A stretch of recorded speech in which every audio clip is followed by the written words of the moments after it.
Meus irmãos, a paz do Senhor, são 9 horas da manhã, domingo, dia 17 de maio de 2020, nós estaremos iniciando a nossa escola bíblica dominical, a 7ª lição do segundo trimestre de 2020. E esta lição de hoje nós estaremos falando sobre o tema Confiança em Tempo de Aflição, fundamentada no Salmo de número 56, da autoria, esta lição do pastor Adriel Nascimento, da Assembleia de Deus de Ministério Madureira, em Uberlândia, Minas Gerais.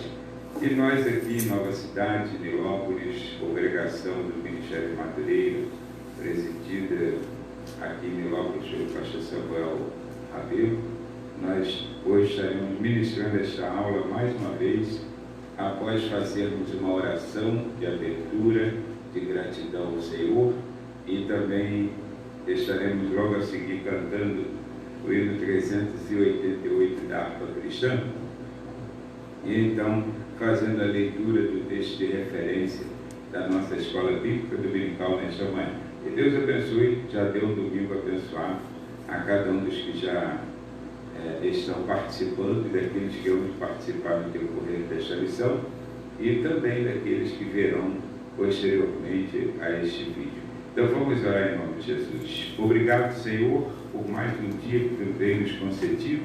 É o dia que o Senhor nos fez, e segundo a tua palavra devemos alegrar e nos regozijar nele.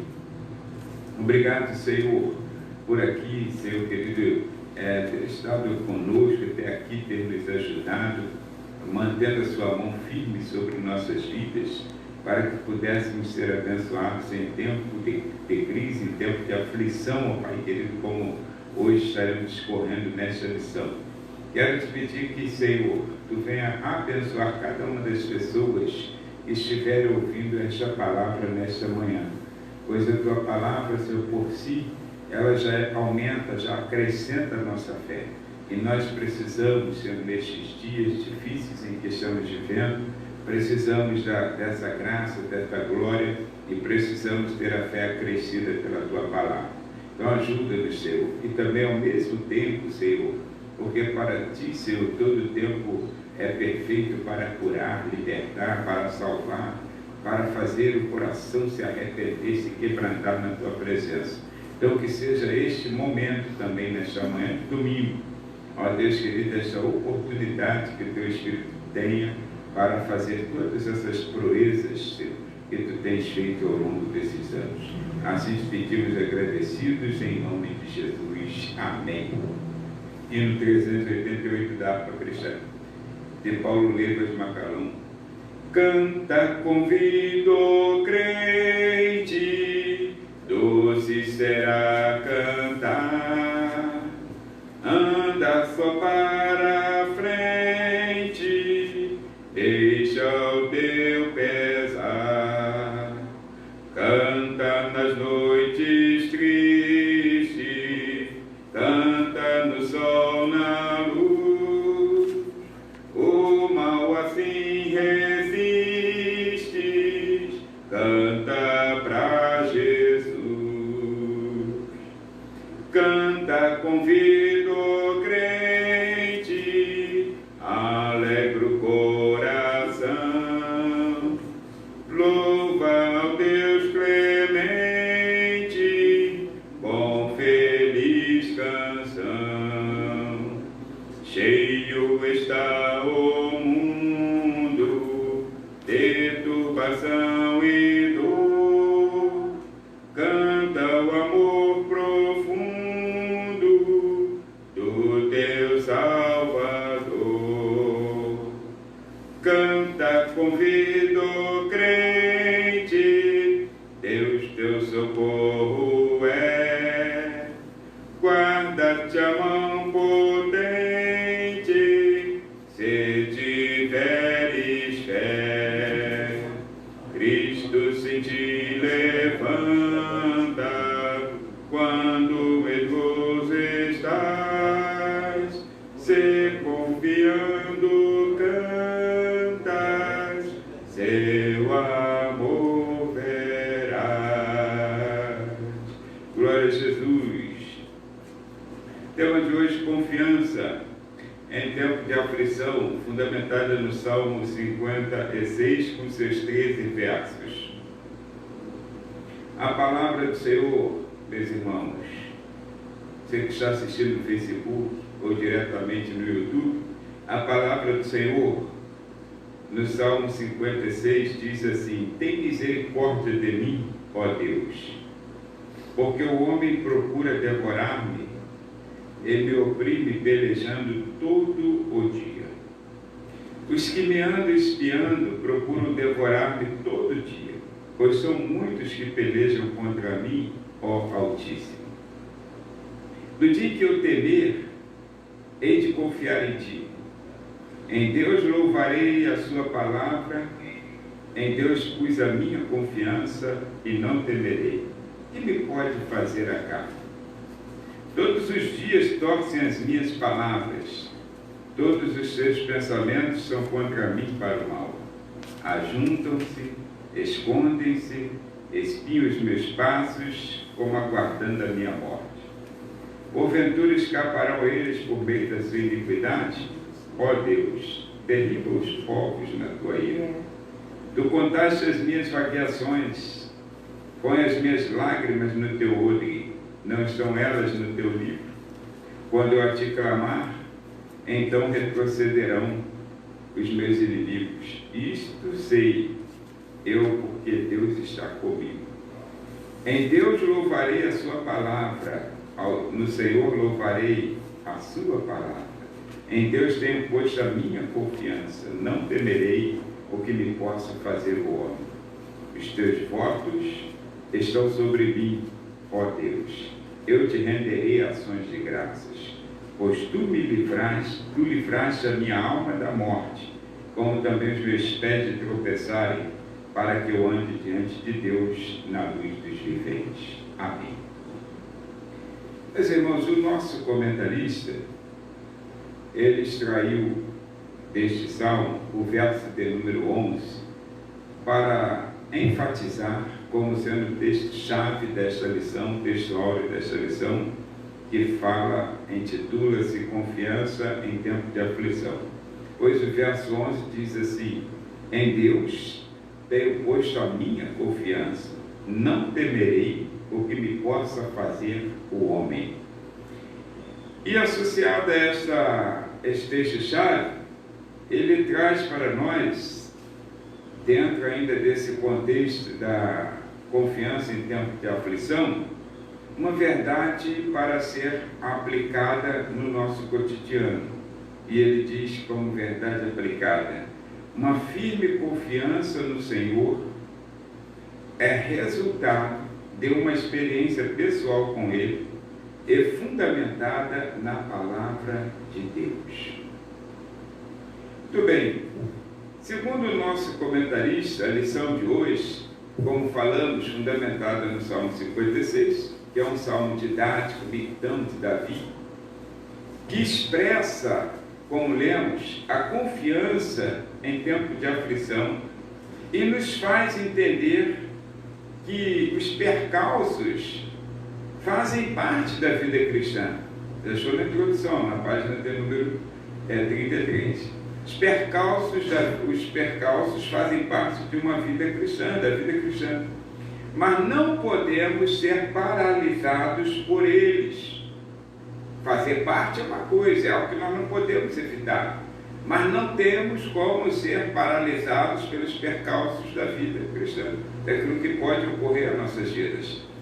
O enfrentamento, então, passa a ser por uma firme confiança em Deus, que nos chamou para sermos o seu povo, e Ele é poderoso para nos guardar até o fim. Então estudaremos, segundo estamos na introdução, esta lição sobre a confiança em tempo de aflição, analisando o Salmo 56 sobre 3 aspectos, segundo o nosso comentarista. O primeiro aspecto é que a parte 1 da lição, eu 1.1, claro, tópico, na página 33, primeiro aspecto, é o contexto histórico desse salmo. Davi estava fugindo de Saul, seu sogro, que planejava matá-lo. E acabou complicando a situação, porque na fuga do seu sogro, que estava desejando matá-lo, furiosamente, perseguindo, ele acabou na fuga, caindo na cidade natal de Golias, onde as pessoas lá tinham um ódio mortal sobre Davi, que tinha matado a figura do gigante Golias, principal guerreiro que eles possuíam no exército filisteu. Então observa, dentro daquela cova de leões, entre aspas, que Davi caiu justamente lá, quer dizer, foge de uma situação, seu sogro que está lhe perseguindo, e agora cai na cova dos leões. Então, mesmo lá dentro daquela cova, daquele covil, Deus operou um grande livramento.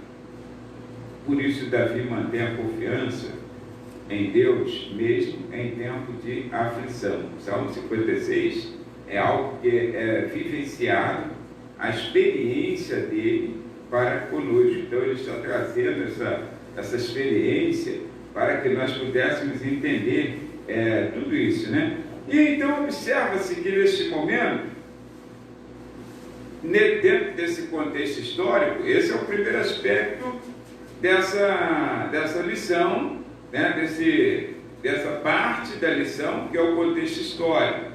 E o segundo, dentro desse contexto histórico, aí nós temos na 1.1, que nós falamos, que Davi estava nessa situação, vem o Cântico das Mulheres. Cântico das Mulheres. O que aconteceu? É o ponto de partida, não foi essa a intenção daquela mulherada. Quando Davi tinha vencido Golias, não foi essa a intenção daquelas mulheres. A mulherada achou interessante, Davi sendo vitorioso, o único imortal inimigo de Israel, o mais temível inimigo de Israel, o gigante Golias, afrontando a Deus e ao povo de Deus, e Davi, um garoto, podemos assim dizer, um jovenzinho, ele então enfrenta o gigante Golias e o vence. Naturalmente, aquelas pessoas que estavam ali, quando viram Davi entrando na cidade, o aclamaram. Isso aí é muito natural. Elas fizeram sem intenção nenhuma de provocar alguma situação adversa para Davi. Mas o Cântico das Mulheres foi o ponto de partida para um grande problema, porque um elogio, mesmo que seja sincero, no caso aqui, Saul feriu a seus milhares, porém Davi aos seus 10 milhares, 1 Samuel 18, 7 e 9. Então, um elogio, mesmo que ele seja sincero em todo tempo, ele traz consigo dois riscos. Primeiro, pode produzir um sentimento de vaidade em quem o recebe. O homem, Provérbios capítulo 27, diz que ele é provado pelo louvor. Então, um elogio, ele pode, nós temos dois riscos nele, traz consigo dois riscos. Primeiro, ele pode produzir um sentimento de vaidade em quem o recebe. Davi poderia ter ficado ali extremamente vaidoso ao ouvir aquele elogio. Muitas pessoas, quando alguém lhe diz assim, poxa, você é melhor do que fulano, a tua aula foi melhor, a tua pregação, teu louvor arrebentou, foi bom. Então pode produzir um sentimento de vaidade, que é pecado, ou nos conduz a outros pecados anexados a esse sentimento de vaidade, como a soberba, que precede a ruína, e tantas outras coisas, altividade de espírito, que faz com que você olhe para outras pessoas com olhar de menosprezo. Então, tantas outras situações que podem acontecer oriundo de um elogio, mesmo que ele seja sincero. E um outro mal que ele pode trazer consigo é produzir em quem nos observa a inveja, sentimento invejoso, sentimento de inveja. E aí é uma coisa terrível. Em quem nos observa pode produzir inveja. Porque olha, observa-se agora aqui, nesse momento, que as ações do inimigo de Davi, que é 1.2 da nossa lição, esse aspecto também é as ações do inimigo de Davi, aí nos mostra o seguinte, que ele tem inimigos internos e tem inimigos externos. Então o inimigo tem em toda parte, internamente, externamente. Alguém fica preocupado, que o meu problema é lá.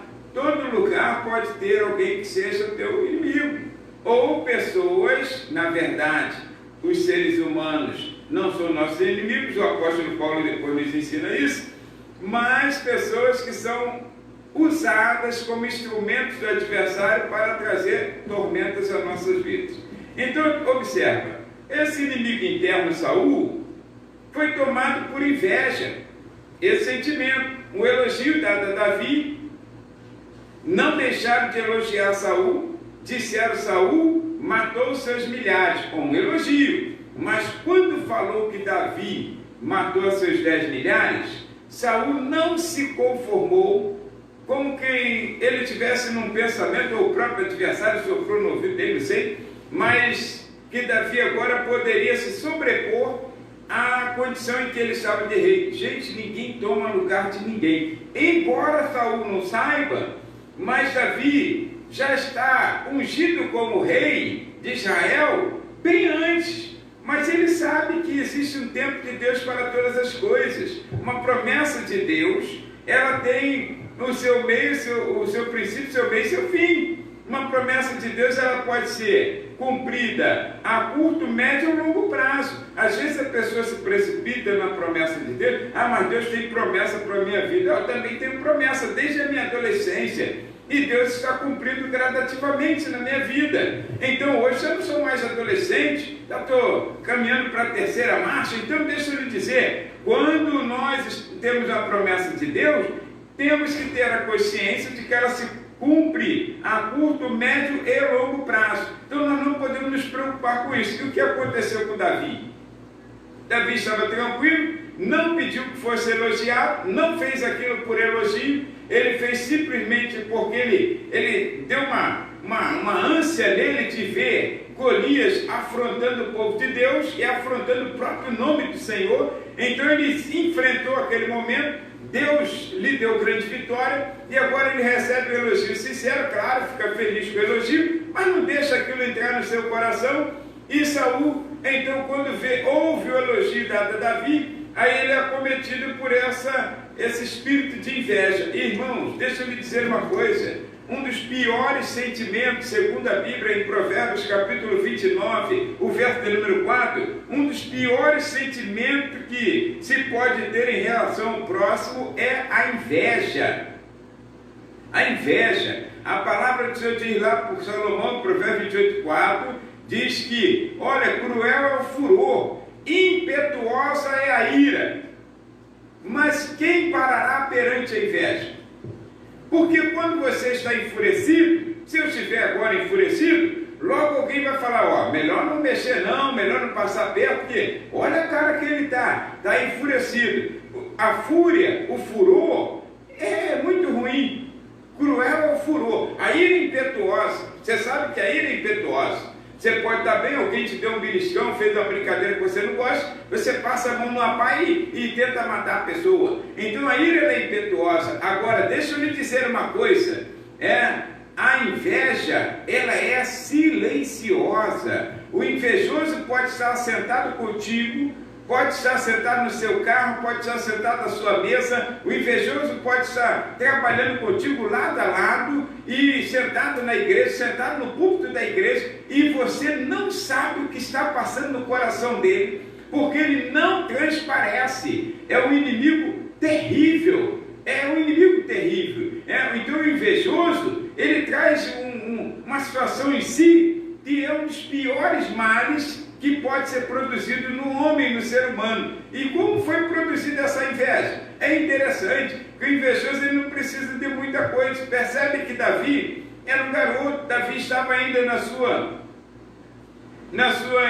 adolescência, na sua início de juventude, e então ele não tinha aquela malícia, ele estava, não era uma pessoa que estava na inocência, não, mas ele não tinha aquela malícia, aquela maldade no coração, não tinha pensado, ele só apenas estava vivendo um momento de cada vez, um dia após o outro. E o que aconteceu naquele momento? Ele recebe um elogio e fica feliz da vida, porém, quando bate no ouvido de Saul já o vê como uma ameaça. E detalhe, ainda o aceita como genro, podia ter barrado ali, mas para mandar a palavra dele, ele ainda o aceita como genro, mas fica a vida toda de olho em Davi, um olho no gato e o outro no peixe. Aí tudo era motivo para tentar matar Davi. Quantas vezes Saul tentou matar, quantas vezes Saul tentou derrubá-lo, e se não fosse a mão de Deus, por isso que Davi fala, se não fora a mão de Deus, há muitos nossos inimigos nos teriam engolido vivos, porque ele não sabia, a inveja estava no coração, criando uma raiz de amargura e trazendo grandes prejuízos àquela família. Deixa eu lhe dizer uma coisa, não abriga inveja no teu coração, nem abriga soberba por alguém que te elogiou. Toda a glória, toda a honra tem que pertencer ao Senhor sempre, a nós é apenas a edificação, não tenta tomar glória de Deus para si, ninguém aqui é bom, ninguém aqui sabe fazer melhor não, né? Deus é quem sabe fazer todas as coisas. Eu canto melhor porque eu fiz, não, você pode cantar melhor, mas você não é melhor do que ninguém, pode cantar melhor, mas não é melhor, porque Deus ele usa quem ele quer. Deus pega o desafinado e pode afiná-lo, e pode pegar o afinado e desafiná-lo. Deus sabe o que faz, então Deus usa o instrumento que ele quiser. Todos nós somos instrumentos de Deus para a glória de Deus. Então nesse momento, essa inveja, esse elogio não produziu em Davi a soberba, mas produziu a inveja no coração de Saul. E o inimigo interno, ele se torna pior do que o externo, porque esse inimigo interno na condição de Saul, Davi jamais ia desconfiar dele, e ele é acometido por esse espírito de inveja, e essa inveja é acompanhada pela ganância, incompreensão, egoísmo, hipocrisia e tudo mais. Lembra-se do caso de Caim, como Abel ia desconfiar que Caim, seu irmão, estava com inveja dele por causa de um sacrifício feito, gente. Um sacrifício, uma oferta. Como Pedro ia desconfiar, ou Barnabé, melhor dizendo, que a oferta que ele trouxe para a casa do Senhor ia gerar uma inveja em Ananias e Safira, uma inveja que os conduziu à morte. Como José ia desconfiar ao contar na sua adolescência, claro que a gente fala ele era imprudente, aí por a lição dele nós aprendemos, não conta o teu sonho para ninguém. Aí José conta o sonho dele para os seus irmãos, não há uma felicidade, igual a gente às vezes quando tem um sonho legal, aí fala, pô, tive um sonho essa noite e tal, vem aqui naturalmente. Aí José conta para os irmãos, pô, tive um sonho, depois teve outro sonho, aí tive outro sonho semelhante àquele, naturalmente. Como ele ia desconfiar que aquela conversa ia gerar inveja no coração dos seus irmãos? E detalhe, todos eles. Então o espírito de inveja, ele é ruim, ele é mau. E pode vir do elogio, às vezes, que nós recebemos de alguma coisa. Você, às vezes, contar um testemunho, pode acreditar, é para a glória de Deus. A tua bênção é a minha bênção. Graças a Deus, sou livre desse espírito de inveja, né? Eu não tenho noção assim de que é ter um espírito de inveja, que eu não tenho, graças a Deus, né? Não inveja o ministério, não inveja o dinheiro, não inveja nada dos outros. Cada um tem aquilo que Deus achou que deve ter. Então, mas aquela igreja tem 5 mil membros, daí qual o problema? Nada. Deus achou que ele pode administrar melhor do que eu, então colocou ele lá. Se ele quisesse que fosse eu, ia colocar eu lá e ele aqui. Então Deus sabe todas as coisas, você tem que ficar tranquilo com aquilo que Deus está fazendo na sua vida. Porém, você sabe que até um testemunho dado pode gerar uma inveja. E às vezes o tempo de aflição, o ponto de partida ali foi o cântico das mulheres. E às vezes o ponto de partida da sua aflição é uma postagem que você faz no Facebook. Postagem. Meu marido trouxe café na cama. Não sei o que, espalha aquela coisa na mesa e fotografa. Aí as pessoas que de repente não têm, ou têm, mas não teve essa ideia, já começam a ficar com inveja. E a inveja abriga sentimentos facciosos, sentimentos ruins, e podem trazer à tua vida momentos de aflição que você nunca imaginou, como Davi. E naquele momento, os inimigos externos Então, o inimigo interno, sem causa, perseguindo Davi, querendo matar. E o pior foi o inimigo interno que o externo. Aí, o inimigo externo, eles tinham uma causa, tá? Tinham causa. Com causa, eles estavam procurando matar Davi, porque Davi tinha ferido o seu maior guerreiro. Então, nutriu o ódio mortal a Davi. Mas Deus o livrou. Mais uma vez. E o apóstolo Paulo, contextualizando esse assunto, escrevendo na carta aos Efésios, capítulo 6, versículos 10 a 18, e na segunda carta aos Coríntios 10, 3 e 4, ele nos adverte, irmãos, que os nossos inimigos, tá, internos ou externos, não são pessoas. Aqui que nós falamos, alguém foi nutrido de um espírito de inveja, por conta de uma postagem, por conta de um testemunho que nós damos, por conta de um carro que compramos, uma casa melhor, ou enfim, qualquer outra coisa, um emprego melhor, uma vaca melhor, a primeira vaca, o primeiro colocado, alguém é nutrido de um espírito de inveja. Mas o inimigo não são os homens, não são as pessoas. A primeira atitude que temos é de tentar cortar relacionamento e parar de falar com essa pessoa. É essa atitude natural que nós cometemos. Mas Paulo nos adverte, contextualizando todo esse assunto, que inimigos, nossos inimigos, não são nossos irmãos, não são nossos vizinhos, não são nossos parentes. O inimigo de nossas vidas são potestades espirituais da maldade, principados e potestades. Por isso, quando ele fala, revestido de toda a armadura de Deus, para que possais estar firmes contra as astutas ciladas do diabo. E você sabe que Paulo estava falando, e num contexto, até que ele estava também sofrendo aflições por inveja. Por inveja, alguém negando, alguém não acreditando no ministério, no apostolado dele, ele não viu Jesus, não andou com Jesus, então ele não merece esse título, etc. Aquelas coisas que você já conhece. Mas ele entende que os inimigos não são seus irmãos. Esses inimigos, principados e potestades, espírito e demônio, estão usando esses irmãos como canais para que possam trazer essa aflição à vida do servo do Senhor. Então, deixa eu lhe dizer, esses pontos 1 e 2 nos remetem então a 1.3. Olha, ele diz uma guerra inglória, ou seja, uma guerra ingrata. E pensa, entrar numa aflição que você fala, meu Deus, isso aqui é ingrato demais.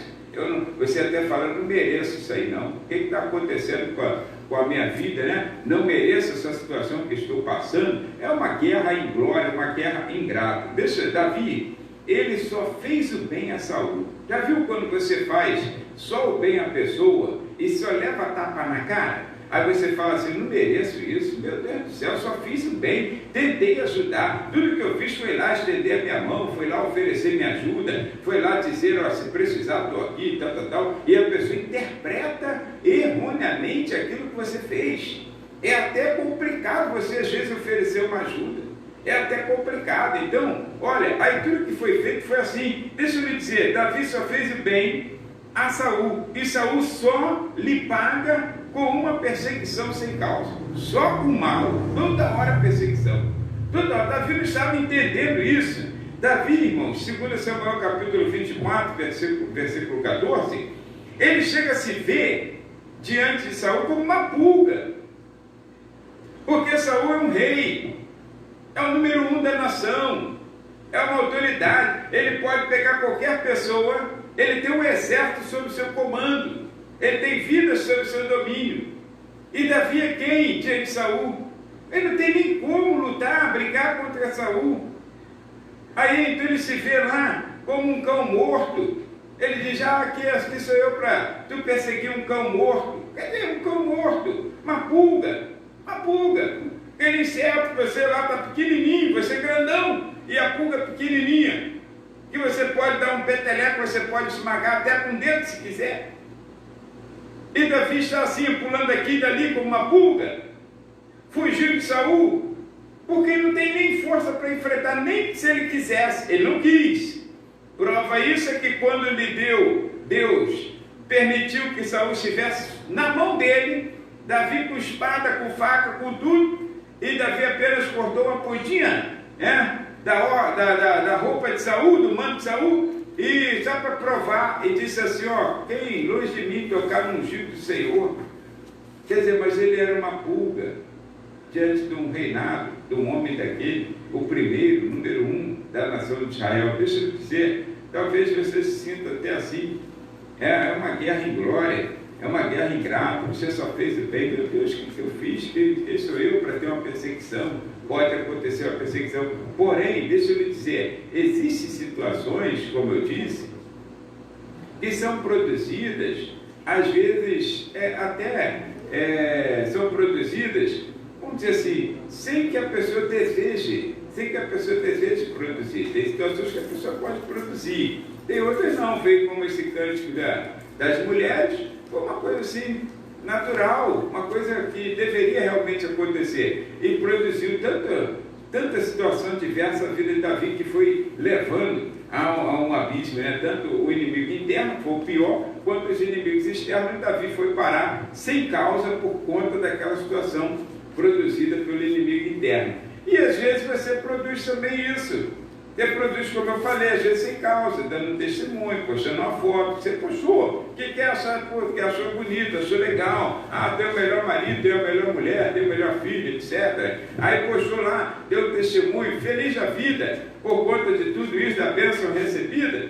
Mas, como eu disse sobre Barnabé, quem ia imaginar? Então as pessoas às vezes provocam no outro, mesmo que seja sem motivo, sem razão, você desejou postar alguma coisa e alguém então criou esse espírito de inveja e a guerra se torna então ingrata. Você diz, meu Deus, o que eu fiz para merecer isso? Mas deixa eu te dizer, né? Mesmo sabendo isso, nós vamos entrar num aspecto em que Deus nos dá vitória, é tempo de crise. Por isso que está dizendo, confiança em tempo de crise. Ah, foi por conta disso, você vai pesar no teu coração. Por que eu estou sendo perseguido?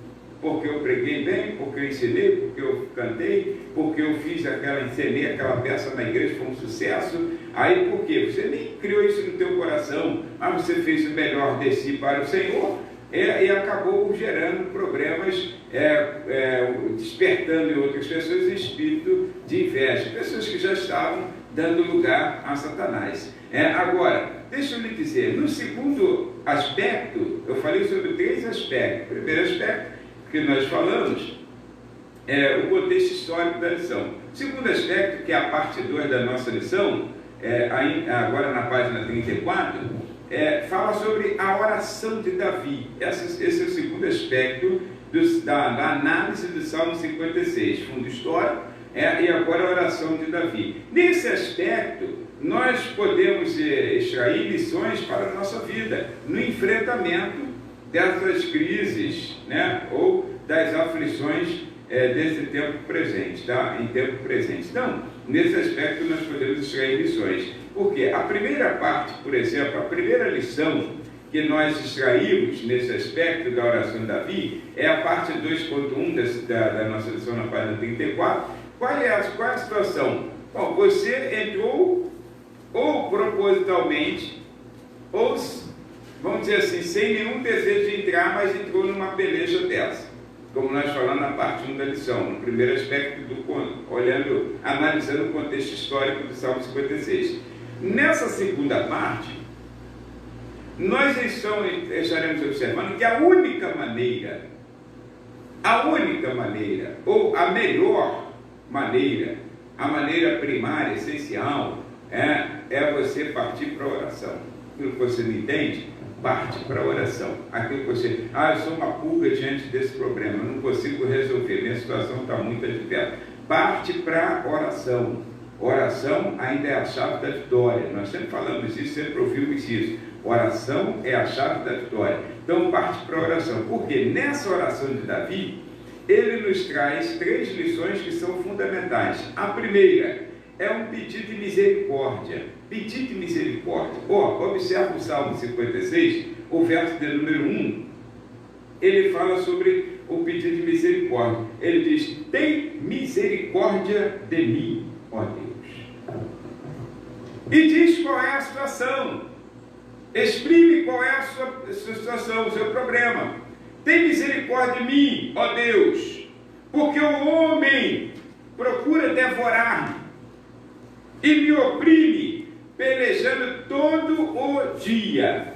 Qual é o teu problema? Qual é a tua situação? Qual é a tua dificuldade? Ah, é o irmão que está me oprimindo, é o pastor, é o obreiro, é a ovelha, não sei quem, é o patrão, é o empregado. De vez em quando a gente ouve pessoas falando, ah, eu estou sofrendo uma perseguição lá no trabalho. Bom, você pode estar sofrendo uma perseguição, até creio que possa ser espiritual, mas ela foi provocada por quê? Você está sofrendo sem causa, ou na igreja, às vezes o pastor está me marcando, mas por que você está sofrendo perseguição? Por que o pastor a gente está te marcando? E nem está, às vezes, mas você sente assim, porque você pode ter tido uma causa ou não. Ou ele foi acometido de uma inveja, o pastor, ou o líder, ou o chefe, o patrão, por alguma coisa que você fez bem feito, ou então você provocou uma situação. Você pode ter provocado. Então o que acontece? Tem pessoas que são relaxadas, pessoas que chegam atrasadas, pessoas que saem cedo, estão no trabalho, não fazem, não cumprem o seu dever. Aí depois diz, o chefe está me perseguindo. Claro que vai te perseguir. Até eu, se fosse teu chefe, ia te perseguir. Até eu. Então, deixa eu lhe dizer uma coisa, porque você precisa cumprir a tua palavra, você precisa cumprir aquilo que você tem. Agora, se você está sentindo uma perseguição, que ela é sem causa, como inimigo interno ou externo de Davi, então você ora e apresenta, Senhor, tem misericórdia de mim, ó Deus, porque os homens estão querendo me devorar, e isso eles estão fazendo todos os dias. Diga ao Senhor, se você não tem culpa no cartório, diga ao Senhor que eles estão te perseguindo. Porém, se você tem culpa, se você falou mal de alguém, se você falou mal da sua liderança, se você falou mal do líder do Ministério do Louvor, do líder da mocidade, se você falou mal do líder da igreja, ou do teu líder lá na empresa, ou na escola, aí o que acontece? A perseguição vem, ela tem causa. E como você vai chegar, Senhor, tem misericórdia de mim, me livra porque estão me perseguindo? Você vai ouvir do Senhor, isso é problema teu.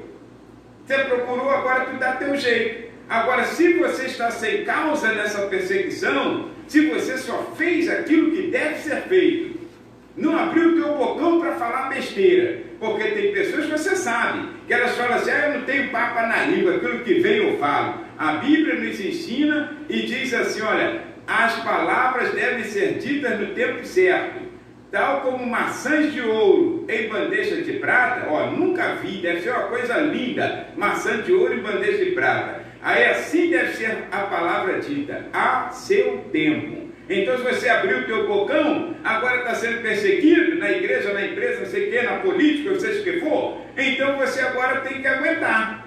E nem pode ficar pedindo, Senhor, tem misericórdia de mim. Tem que falar assim, Senhor, me arrependo, vou me consertar, vou andar direito, vou fechar minha boca, minha matraca. Agora, então, o que acontece?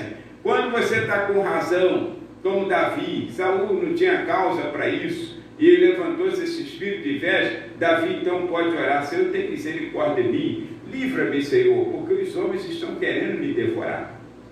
Não posso dar um passo, eles estão aqui afoitos, né? Eles estão querendo me traçar, eles estão querendo colocar uma pedra no meu caminho para eu tropeçar, e Deus dá grande vitória. Então, pedido de misericórdia, ele entende que o inimigo é forte, voraz e persistente, está no verso de número 5 agora. Olha como ele diz no verso de número 5, todos os dias torce as minhas palavras. Lembra até do presidente Bolsonaro, que fala uma coisa, eu não estou aqui para defender política, eu não me envolvo em política, né? Eu só faço a minha parte cidadão, mas eu lembro disso, né? Todo dia, se ele falar uma coisa, alguém torce a palavra dele, para tentar derrubá-lo, todo dia. Ele deve estar passando a mesma aflição do Salmo 56, era bom que ele lesse esse salmo e falar, ou estudasse essa lição, para poder fazer o mesmo princípio que Davi, para sair vitorioso dessa. Porque, Davi, o que falava, qualquer coisa que falasse, se ele falasse assim para alguém, Saul é um bom rei, eu gosto de Saul demais. Gente, ia chegar lá assim, Saul é um mau rei, eu detesto ele. É assim que funciona, sempre foi assim. Então a perseguição sem causa, ele diz, olha, a aflição, ele entende, ele não tem nem como mais lutar contra esse inimigo. Ele é forte, ele é voraz, ele é persistente. Ele diz assim, todo dia, todos os dias torce as minhas palavras, todos os seus pensamentos são contra mim para o mal. Eu não sei mais o que fazer, já tentei, já pedi, já falei, mandei recado, mas não dá, parece que chega lá de outra maneira. Escuta, mas todos os dias ele fala isso, então vale a pena, sabe o quê? Pedir misericórdia. Pede misericórdia, porque a palavra, irmão de Deus, sugere isso em Hebreus capítulo 4, versículo 16. Já deixei anotado aqui para ganhar tempo. Cheguemos, pois, com confiança ao trono da graça, para que possamos alcançar misericórdia e achar graça, a fim de sermos ajudados em tempo oportuno. Está sem causa a tua perseguição? Primeiro tu avalia isso. Vai pedir ao Senhor não, igual a pessoa que pede, Senhor, abençoa minha causa na justiça. Senhor, mas a causa é justa? A causa é justa? Você colocou na justiça com justiça? Ou você foi simplesmente porque queria ganhar um qualquer? Tem que saber isso. Deus sabe, não adianta você colocar o pedido aqui, se Deus vai saber. Por isso que eu não peço Senhor para te dar a causa ganha, não. Peço Senhor para dar a causa que for justa aos olhos dele. A causa que for justa aos olhos dele. De repente tu deu uma tropeção na porta da loja, da empresa, aí o teu tropeção arrancou o teu dedo fora e você quer processar a empresa. O problema é seu, que andou de chinelo, em vez de estar com equipamento de segurança, com botina, anda calçadinho direitinho. Aí o que acontece? Deus sabe o que é justiça. Então, não adianta você pedir se não tiver causa não. Olha, Davi estava pedindo que ele sabe o coração dele, que está limpo para com Saul. Ele não tem nada a ver com essa história. Ele recebeu um elogio, só acabou. E ele transferiu a glória para Deus. Agora deixa eu lhe dizer uma coisa. Faça como a sugestão do autor aos Hebreus. Pede misericórdia. Cheguemos-nos com confiança ao trono da graça, para que possamos alcançar misericórdia e achar graça, a fim de sermos ajudados em tempo oportuno. Então essa é a primeira lição que aprendemos, um pedido de misericórdia. A segunda lição que aprendemos está em 2.2, página 34 da lição, é um pedido de socorro a um Deus que tem conhecimento de tudo o que passamos. Pedido de socorro, que é o Salmo 56, verso 8. O Salmo 56, verso 8, está escrito assim: tu contaste as minhas vagueações, pois as minhas lágrimas estão no teu odre. Não estão elas no teu livro? Quer dizer, ele sabe que Deus é um momento de aflição, mas ele sabe que cada lágrima que pinga, que sai de seus olhos, o Senhor recolhe. E então guarda essa lágrima no odre dele. O crente, irmãos, quando chora, o Senhor, ele recolhe as suas lágrimas. O crente não chora à toa, não é aquela lágrima de crocodilo, não. Fingir que está chorando, que está arrependido, ou para que alguém tome uma decisão contra outra pessoa, não. Estou falando de uma lágrima do fundo do teu coração por uma perseguição sem causa. Você está sofrendo uma grande aflição, você está sofrendo uma pressão, por isso Jesus falou: bem-aventurados são os que choram, porque eles serão consolados.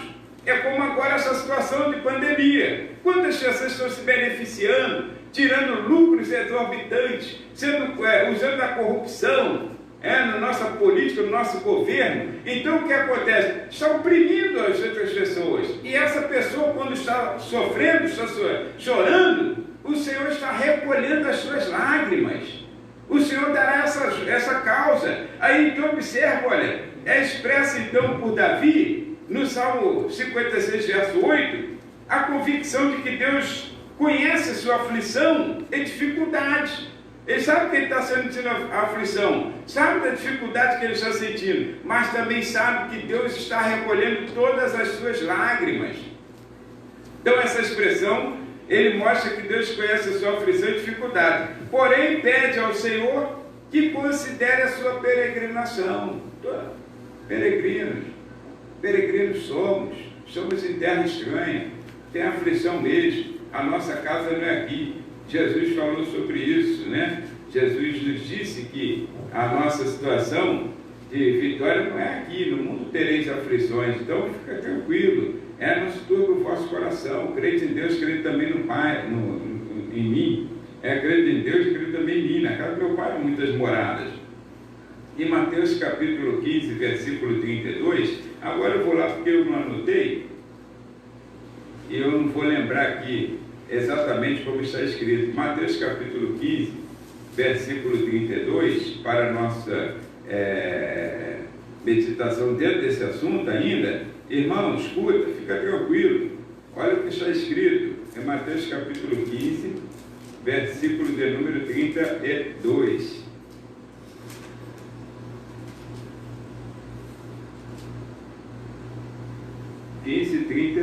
Está escrito assim, ó. E Jesus, chamando os seus discípulos, disse: tenho compaixão da multidão, porque está comigo há 3 dias e não tenho o que comer. Olha que aflição. E não quero despedi-la em jejum, para que não desfaleça no caminho. Quer dizer, o Senhor tem compaixão.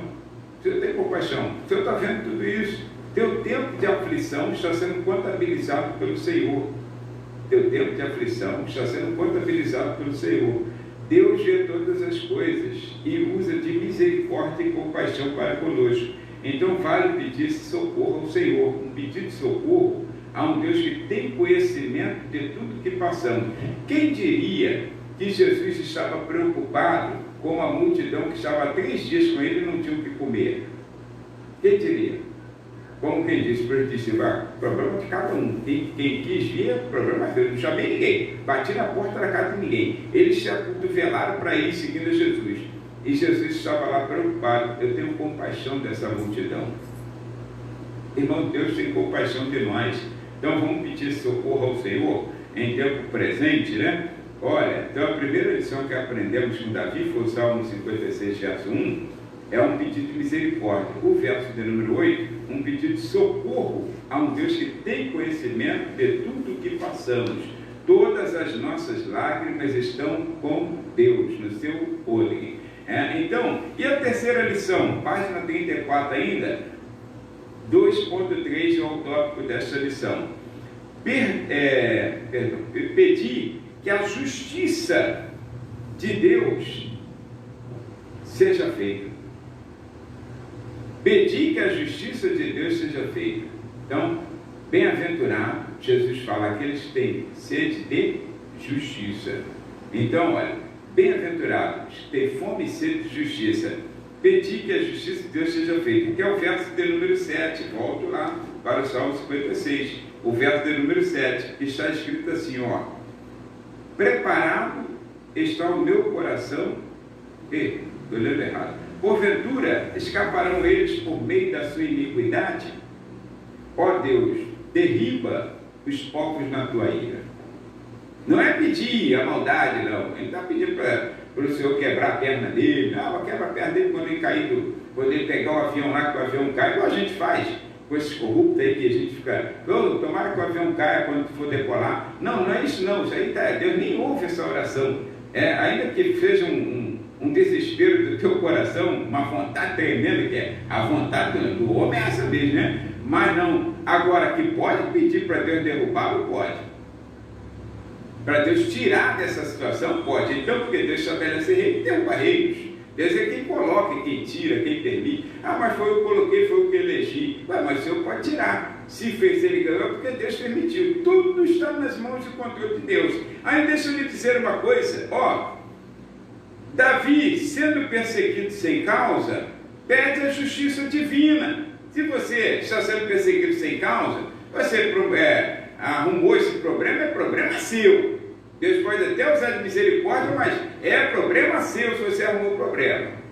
Arrumou o problema seu. Lembra quando Davi, na lição passada, nós estudamos Salmo 51, arrumou lá aquele baita problema no adultério, aquela gravidez indesejada na mulher do seu adultério? Então é problema dele. Problema dele. Deus teve misericórdia, perdoou seus pecados, mas deixou a sequela do pecado. Nós estudamos isso semana passada. Se você arrumou o teu problema, é problema teu. Agora, se o problema é sem causa, a aflição é sem causa, pede a justiça de Deus. Nos faz lembrar o que nos ensina a primeira carta do apóstolo Pedro, no capítulo 3, versículo 12. Porque o apóstolo Pedro diz assim, porque os olhos do Senhor estão sobre os justos. Meu irmão, se você é justo, é justificado pelo sangue de Jesus. Se você anda numa justiça, procura ser correto naquilo que você faz, procura sempre fazer o bem, não o mal, porque o que pode fazer o bem não faz, Tiago fala, nisso está pecando. Aí você procura sempre fazer aquilo que é certo. Deixa eu lhe dizer uma coisa, os olhos do Senhor estão sobre os justos e os seus ouvidos atentos às suas orações. Por isso que Tiago fala, a oração feita por um justo pode muitos seus efeitos. Porém, ele diz aqui, mas o rosto do Senhor é contra os que fazem males. Davi, os olhos do Senhor estavam sobre ele, os ouvidos atentos à sua oração, pedido de misericórdia, pedido de socorro e agora um pedido de justiça. E os inimigos, Saul, os inimigos internos e externos. Externo Deus já tinha cuidado. Agora o inimigo interno, que era Saul. Deus está com um olhão em cima dele, o rosto voltado para ele, para os que fazem o mal. Vai pegar na curva ali, vai pegar na curva. E Saul foi pego na curva. Você sabe o fim trágico de Saul. Então deixa eu lhe dizer uma coisa, pede justiça. Não é para você pedir a vingança do Senhor. A palavra diz, minha é a vingança e a recompensa, e eu darei a cada um. É que o problema é que às vezes nós queremos vingança. Você quer que um avião caia não sei aonde para explodir todo mundo. Então, essa é a tua vingança. A vingança do Senhor é diferente. Minha vingança, porque a vingança do Senhor é fundamentada em justiça. Ele pesa todas as coisas na sua balança. Eu disse aqui na sexta-feira, na pregação do Doutrina, sobre o caso daquele louco, hoje, essa noite pediram a tua alma, Deus pesou na balança as atitudes arrogantes, soberbas, mesquinha, avarenta dele, e aquele caso de Beltesazar, em capítulo 5 do livro de Daniel. Apareceu lá, pesado foste na balança e achado em falta, escrito na parede. Então, ou seja, essa noite você vai morrer, acabou. E foi naquela noite, morreu Beltesazar, rei dos caldeus. Deixa eu lhe dizer uma coisa, a justiça de Deus, ela opera assim. Aí, deixa eu falar contigo, faz a oração, pede a justiça na oração, Senhor, produz a tua justiça. Se pegar uma rebarba para a gente, é porque a gente está merecendo. Mas não tem medo não, porque se você anda corretamente, se você tem temor de Deus, você procura fazer aquilo que é certo, a justiça vai cair. E não é você pensar no que Deus vai fazer, não. Tomara que Deus vá lá e quebra a perna dele, dá 3 varadas, assim, de noite vem um inimigo. Assim a gente pensa nisso, né? Se eu fosse Deus. Não, se você fosse Deus, você ia fazer o que ele faz, usar de justiça, usar de misericórdia, não faz nada sem causa, não. Mas você fala assim, quantas vezes a gente pecou, dizendo, se eu fosse Deus, mandava ali uma bomba para lá, explodia. Mas e os outros que estão inocentes? E os outros que estão inocentes? Lembra da preocupação de Deus em mandar fogo sobre Sodoma e Gomorra e as outras cidades circunvizinhas? Mas o inocente, o próprio Abraão, no sentimento do Espírito, pedindo justiça, ele não pediu para o Senhor livrar Sodoma e Gomorra. Ele estava pedindo, Senhor, se tiver inocente lá. A ideia dele era inocente. Irmão, escuta, o Senhor sabe pegar na curva. Nenhuma dessas pessoas ficará impune. Nenhuma. É que a justiça de Deus, a gente acha que ela é tardia. E até existe um dito popular, que é assim um tanto inglório, que diz assim, a justiça tarda, mas não falha. Escuta, ela não tarda não. Ela tem o tempo certinho de Deus. Em Atos capítulo 17... o apóstolo Paulo explica isso, versículos 30, ele diz assim, irmãos, existe um tempo para que Deus possa julgar todas as coisas. Então deixa eu lhe dizer uma coisa, faça como Davi fez em tempo de aflição, orar. E orar, ele pede misericórdia, pede socorro e pede a justiça divina sobre os seus inimigos. Isso a gente pode fazer. Senhor, tem misericórdia de nós, olha o que estamos passando, socorre-nos. Eu sei que tu está ouvindo, que você está vendo nossas lágrimas, nossa aflição, nossa barriga roncando, está vendo tudo isso. Agora, Senhor, está vendo que tem gente morrendo, que poderia ter tomado um remédio tão barato, segundo as informações, tão barato, menos de R$5, então, para o governo. Então está vendo que tem gente morrendo enquanto o governo está mamando nas tetas novamente. Deixa eu dizer, Senhor, olha com justiça sobre essas coisas. Aí então você está fazendo a oração, em tempo de aflição, ele passa. E pode até passar, acho que eu vou safei mais uma vez, lá na frente Deus o pega. Lá na frente Deus o pega. Então fica tranquilo, vamos orar. E agora a terceira parte da nossa lição, porque já está, o tempo está passando, mas tudo dentro do cronômetro, né? A parte 3, na página 35, é o terceiro aspecto desse tempo de crise que nós estamos falando, dentro da análise, do Salmo 56, sobre 3 aspectos, fundo histórico, né? Ou contexto histórico, e também nós falamos sobre, e vou voltar aqui que a mente já está falhando, então, o contexto histórico, e também nós falamos sobre 2 pontos, meu Deus, me perdi, contexto histórico, sim, a oração de Davi, e agora a confiança em tempo de crise, que é justamente o que nós estamos falando como tema, né? Que é a confiança em tempo de crise. E essa parte, o Salmo em análise, que é o 56, ele nos mostra essa confiança expressa de Davi em tempo de crise, nos mostrando que tal confiança, irmãos, depende de atitudes. Como que eu vou expressar confiança em tempo de crise? Como? Eu vou apenas olhar para você e você achar, ele está confiando mesmo em tempo de crise. Não, depende de atitudes. Ele diz aqui nos versos 3, 4 e 11, ele nos mostra essas atitudes. Então, olha, eu vou, no decorrer desses 3 pontos, dessas 3 atitudes, aí citar esses versos, né? Então, a primeira atitude é 3.1, da página 35, que expressa confiança em Deus em tempo de crise, é louvor à palavra de Deus. Primeira atitude. Você tem louvado a palavra? Como se louva a palavra? É cantar hinos, as palavras do Senhor. Não, escuta, verso de número 4, ele diz assim, em Deus louvarei a sua palavra. Em Deus pus a minha confiança e não temerei. Que me pode fazer a carne? Em Deus louvarei a sua palavra. Ou seja, irmãos, precisamos manter a nossa fé na palavra que não falha. Jeremias tinha uma dificuldade, estava passando por muitas aflições. Ele já estava vivenciando. Lembra-se que Jeremias era filho de sacerdote.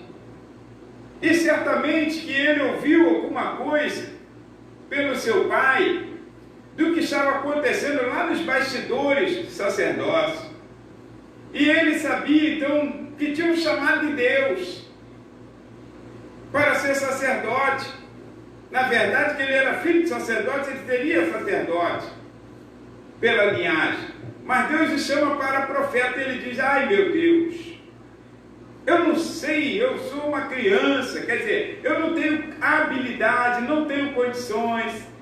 Ele tudo indicava ou se preparava psicologicamente para ser sacerdote, não profeta. É diferente ser profeta. Sacerdote, boquinha fechada, vai fazer o sacrifício, a ovelha está muda, ele mais ainda. Agora, profeta tem que abrir o bocão.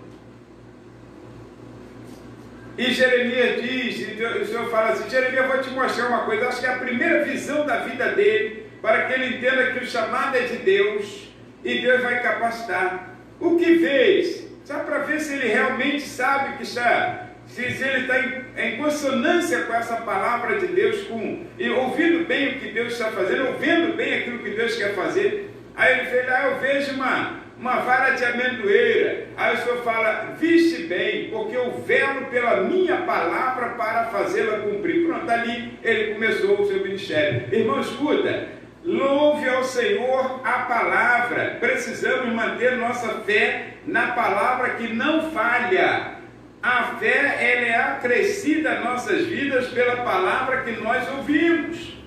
Então mantenha essa fé na palavra. Mateus capítulo 22, versículo 29, Jesus falando com os saduceus que não criam na ressurreição, aí ele disse assim: errais, não conhecendo as Escrituras e nem o poder de Deus. Errais, não conhecendo as Escrituras e nem o poder de Deus. Se uma pessoa não conhece as Escrituras, concordamos então que ela não conhece o poder de Deus. Se não conhece o poder de Deus, nunca estará firme em tempo de aflição. Nunca manterá sua confiança em tempo de aflição. Por isso Davi falou: Senhor, eu louvo a tua palavra. Meu louvor é a tua palavra. Então isso aqui, ó, guarda essa palavra no teu coração.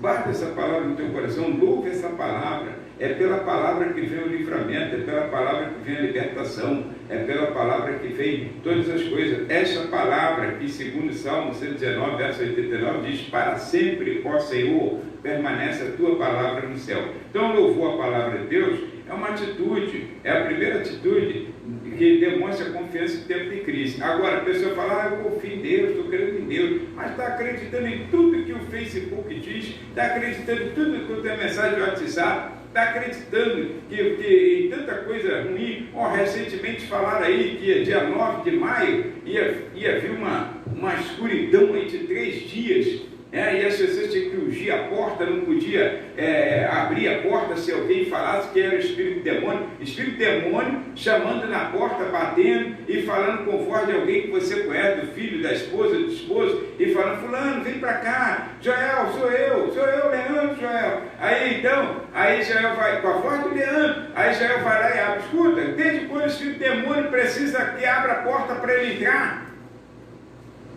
Desde quando? Ele invasou. O espírito da morte, ele não precisou de porta aberta para entrar na casa dos egípcios, não. Ele só não entrou na casa onde estavam os israelitas por causa do sangue do cordeiro no umbral da porta, por causa da palavra, a confiança na palavra de Deus. Marca a porta. Se não marcar, ele entra com porta fechada. Aí pregaram essa aí, cadê? Passou dia 9, dia 10, dia 11, hoje é dia 17, não teve escuridão nenhuma. Confia naquilo que Deus falou, confia na palavra do Senhor, creia na palavra do Senhor. Se o Senhor falou que vai fazer, então Ele vai fazer e acabou. Então, olha, a segunda atitude que expressa a nossa confiança em Deus, que é 3.2, em tempo de crise, é manter a confiança mesmo com medo. Claro que as pessoas têm medo. Caraca, mano, 3 dias de escuridão, espírito demônio andando por aí, a pessoa pode criar um terror. Mesmo se você tiver medo, verso de número 3, Davi fala assim, olha, verso de número 3, no dia em que eu temer, hei de confiar em ti. Mesmo que venha um medo, porque medo é uma coisa que ele é natural, né? Ele é intrínseco ao ser humano, ele está dentro de nós, o medo. Nós temos medo de cair, nós temos medo de errar, nós temos medo de virar a esquina ali à noite, nós temos medo, às vezes, quando eu era adolescente, eu tinha medo até do barulho da minha calça, quando batia uma na outra assim, ó, quando eu batia, aí eu com medo, aí de noite, né, eu tinha medo, aí de noite andando sozinho naquela escuridão, muito mato, muito matagal naquele tempo. E então, quanto mais eu apressava, mais a calça roçava e fazia aquele barulho no silêncio da noite, mais eu corria. Então, quer dizer, eu tinha medo. Olha, mas mesmo quando tem medo, confie em Deus. Confie em Deus onde quer que for. Terra firme ou sobre irado mar. Se eu soubesse cantar, eu ia cantar como Joésia, né? Eu ia cantar, Joésia, se você estiver ouvindo como você. Mas eu não sei cantar, então deixa eu apenas confiar em Deus, em terra firme ou sobre irado mar. Então, mesmo com medo. Deixa eu lhe dizer uma coisa, para nós encerrarmos esse assunto. Diante do medo, é comum, primeiro, ter atitude como a de Elias. É comum ter atitude como a de Elias, correr para a caverna. Não adianta julgar, porque você também pode fazer isso, eu também posso. Ter atitude como a de Elias, correr para a caverna, né? 1 Reis, capítulo 19, e etc. Né? Aí, ou atitude dos espias. Qual foi essa atitude dos espias? dos espias, do modo geral, dos 10 espias, 12 foram espiar, 10, a atitude de Elias e dos espias, afrouxar. Nós somos como pão, ou como gafanhotos diante daquele gigante. Meu Deus, eles são gigantes demais, né? A coisa já era para a gente, já era, deu ruim. Pode ter essa atitude. Agora, você também pode ter atitude como a de Josué e o Caleb, que disse assim: não. Eles que são pães para nós. O Senhor falou que vai nos dar a terra prometida, e essa terra é nossa, acabou. Eles acreditaram naquilo que Deus falou. Não olhe para o gigante, não olhe para a dificuldade, olhe para o tamanho do fruto e olhe para a terra que emana leite e mel. Foi essa que Deus assinalou, olhou no mapa lá, foi essa mesmo que Deus assinalou. Então, se Deus falou que é nossa, acabou. Como vamos fazer? Não sei, mas que Deus vai nos dar. Então, e Jesus, ele disse assim: olha, no mundo tereis aflições, mas tem de bom ânimo. Eu venci o mundo. Aflições, dentro da aflição sempre teremos. Mas, irmãos, olha para Jesus e sabe, manter o foco aqui, em tempo de medo. Lembra da palavra que nós falamos? A fé é simplesmente crer, é uma expressão teológica. A fé é simplesmente crer que Deus fará o que Ele diz na sua palavra que fará. Mesmo com medo, mantenha a fé, a confiança em Deus. E 3.3, que é a última parte dessa lição, nos mostra a terceira atitude do crente ou seja, expressa a terceira atitude da nossa confiança em Deus em tempo de crise, que é o verso de número 12 do Salmo 56. Olha, ações de graças. Essa é a terceira atitude. Irmãos, quantos de nós, em tempo de crise, já estamos programando um culto em ações de graça? Já tem várias pessoas que já nos falaram assim: não, vamos dar um culto em ações de graça. A nossa própria igreja, vamos dar um culto em ações de graça. Então, em tempo de aflição, vamos expressar a Deus, ou seja, vamos expressar para as pessoas a nossa confiança em Deus através da ação de graça. É a confiança que move a oração. Verso de número 12, Davi fala assim: os teus votos estão sobre mim, ó Deus, eu te renderei ações de graças. Quer dizer, como quem diz, eu não vou morrer, eu sei que Deus vai me dar livramento, os votos dele são sobre mim, as promessas de Deus hão de se cumprir, as promessas de Deus hão de se cumprir, tá? As promessas do Pai se cumprirão na sua vida, e você precisa dar cultos e ações de graça. Essa é uma expressão de quem confia em Deus. Primeiro, ou melhor, carta de Paulo aos Filipenses, capítulo 4, versículos 6 e 7, eu vou encerrar com essa parte e logo a seguir ler a conclusão desta lição na revista, na página 35. Carta do apóstolo Paulo aos Filipenses, capítulo 4, versículos 6 e 7, ele diz assim, nos mostra, ou melhor dizendo, ele diz que devemos, em meio às inquietações da vida, nós precisamos então elevar nossas petições a Deus com orações e súplicas, com ações de graças, porque a paz de Deus, que excede todo o entendimento, assim ele conclui, guardará os vossos corações e os vossos sentimentos em Cristo Jesus.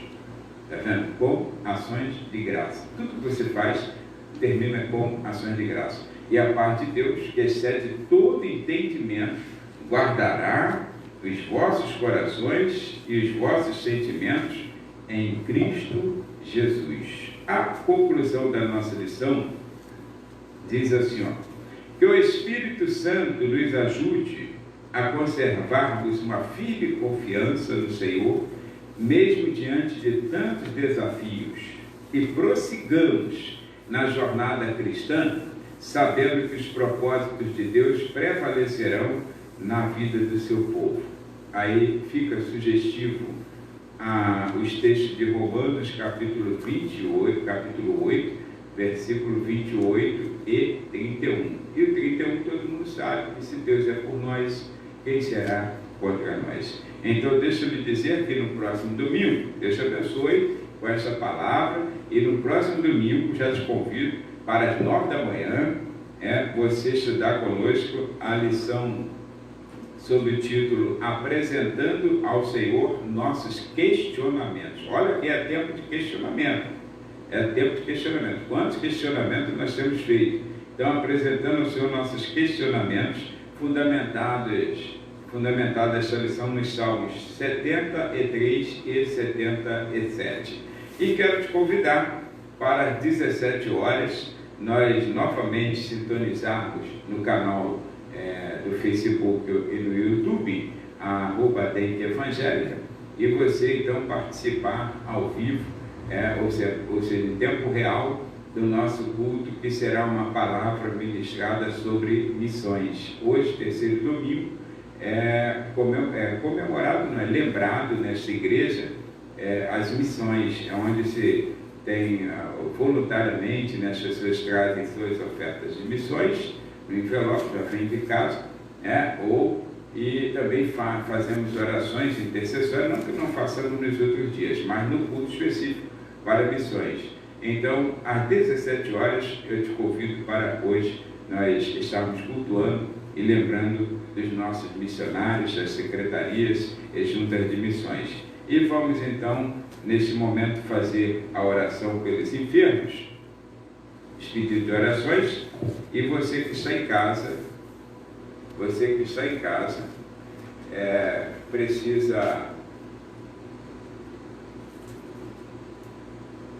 nós precisamos orar. E a avó da Sueli,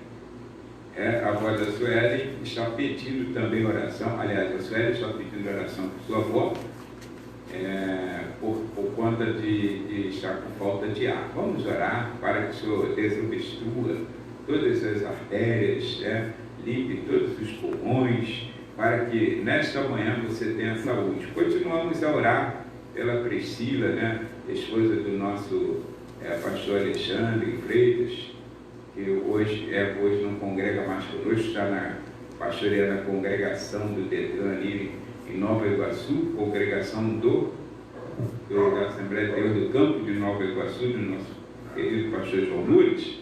Então vamos continuar orando pela nossa irmã e orando uns pelos outros, nossa irmã Lila, nossa irmã Evelyn, a Érica, a família do nosso senhor Valdemar, que está também precisando de oração, a Vanice Dias, esposa do Alex. Vamos todos orar, e orar pelo Gulli, O Gulli é um amigo nosso, eu nem sei o nome dele, eu chamo de Gulli desde que eu conheço, então, mas o senhor sabe o que eu estou falando, a Maria, o Valmir, a Lena. Então vamos orar por essas famílias.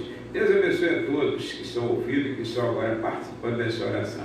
Então vamos orar em nome de Jesus, para que Deus possa dispensar as suas bênçãos sobre nós. À tarde nós estaremos orando pelos aniversariantes desta semana e por todas as pessoas que também estão inseridas nesse contexto de oração. Continuamos a orar uns pelos outros, meus irmãos. Também nós precisamos orar também a Miriam, do Antônio, a esposa do nosso evangelista, diaconisa Miriam, esposa do evangelista Antônio, que é o vice-dirigente dessa congregação. Ele não é vice-fantasma não, tá, gente? É porque aqui o pessoal vai achar que o pessoal quis obreiro fantasma, não, os obreiros estão cumprindo as determinações da Organização Mundial de Saúde. Estamos evitando a aglomeração, mas eles estão sintonizados, ouvindo a bondosa palavra de Deus e, claro, vão lá ensaiando, quem canta vai continuar cantando em casa até que nós nos retornemos. Quem toca o instrumento vai ensaiando aí, vai dedilhando, o Márcio vai tocando esse violão aí, Márcio. Quando você voltar mais afiado do que já era. Então vamos orar agora em nome de Jesus. Pai, em nome de Jesus, essa é uma bondosa palavra, Senhor, da tua parte, que foi ministrada sob orientação, ó Pai querido, do Salmo 56, registrado por Davi, teu filho, e também com a ajuda, Senhor, da revelação, do conhecimento que Tu produziu no coração do pastor Adriel Nascimento, ali em Uberlândia, Minas Gerais, e permitiu que ele trouxesse para nós, pela editora Betel, Senhor, a quem te pedimos também que Tu guarda, que Tu abençoe os funcionários, abençoe toda a coordenação, Deus, e hoje trouxéssemos aos púlpitos da Assembleia de Deus, do Ministério de Madureira e outras igrejas que também utilizam a nossa revista. Senhor, te agradeço por esta manhã. Essa palavra traz edificação, exortação e consolação. Nos mostra, Pai querido, pelas expressões, que às vezes sentimos muito medo, Senhor, de tudo isso que está acontecendo, pois é novo para nós. Sentimos medo, ó Pai querido, das pressões que estão no mundo espiritual. Sentimos medo, ó Pai querido, do vírus, Senhor, que está infectando pessoas. Sentimos medo, Senhor, de muitas coisas, de passar mal, de ser internado, de morrer, ó Pai querido, mas queremos pedir, Senhor, que Tu conserve essa fé em nosso coração, essa confiança, de que mesmo em meio ao medo, ó Pai querido, como Josué e Caleb, que também tiveram medos, Pai querido, mas disseram sobre a Tua palavra, eu vou ficar com esta palavra. Senhor, que Tu prometeu, então Tu vai cumprir. Mesmo como Jeremias, que teve tanto medo de ser profeta, Senhor, numa casa rebelde, mas ele, ó Deus querido, acreditou na Tua palavra, na Tua proteção, na Tua promessa, Senhor. Ah, Senhor, tem misericórdia, mesmo em meio, Senhor, como o apóstolo Pedro, ó Deus querido, que na condição de discípulos, teve medo, ó Pai querido, naquele momento em um mar revolto, mas ele disse, Senhor, se Tu mandar, eu vou. Então, ó Pai querido, nós queremos ter essa confiança, mantenha essa chama acesa no nosso coração, mantenha essa palavra viva, Senhor, e ativa em nossas vidas. E sobre esta palavra, Pai querido, eu quero também pedir, Deus, toma em Tuas mãos esses pedidos de orações que estão aqui neste momento, ó Deus, esses que chegaram agora, ó Pai querido, a avó da Suelen, ó Pai querido, toma em Tuas mãos, Tua filha Miriam, Senhor, Deus, Teu filho Gule, Maria, meu Senhor, tem misericórdia deles, Valvia, Helena, toma aquela família em Tuas mãos, meu Senhor, toma em Tuas mãos cada um dos que pedem oração, ó Pai querido, e às vezes nós até esquecemos o Seu nome, Senhor, em momento, mas, Senhor querido, está na Tua memória, está no Teu conhecimento, ó Pai querido, porque mesmo que fique no nosso esquecimento, Pai querido, mas está no consciente que nós ouvimos alguém pedir oração, produzir o Seu nome, Pai, em nome de Jesus, conhece, Senhor, o nosso pensamento, as nossas intenções do coração. Então, usa de misericórdia sobre esses pedidos de orações. E quero te pedir, Senhor, que em nome de Jesus, envie uma palavra de vitória, ó Deus querido, para esta casa que hoje está ouvindo, assistindo, Senhor, esta programação, e para essa casa cujos nomes estão escritos aqui, documentos e fotos. Pai, em nome de Jesus, repreenda o mal, desfaz toda a obra do adversário, e livra essas pessoas para a glória do Teu nome. Que haja conversão genuína nos corações e um grande avivamento, Senhor querido, sobre a Tua igreja, sobre esta nação. Deus, e quero te pedir a Tua justiça, Senhor, sobre os nossos governantes, sobre o nosso Estado, sobre o nosso país. Meu Senhor, tem visto muitas coisas injustas, mas Tu tem um tempo para julgar todas. E eu quero te pedir que Tu venha também cobrir a vida do nosso presidente da República e, ó Deus querido, usá-lo como instrumento, Senhor, para esta nação. Meu Senhor, assim nós te agradecemos e te pedimos. E quero pedir que Tu, ó Pai querido, nos dê um restante de dia abençoado. Em nome de Jesus, amém. E que a graça do nosso Senhor e Salvador Jesus Cristo, o amor de Deus e as consolações do Espírito Santo seja com todo o povo de Deus. E todos dizem amém. Deus abençoe e tenha uma ótima tarde.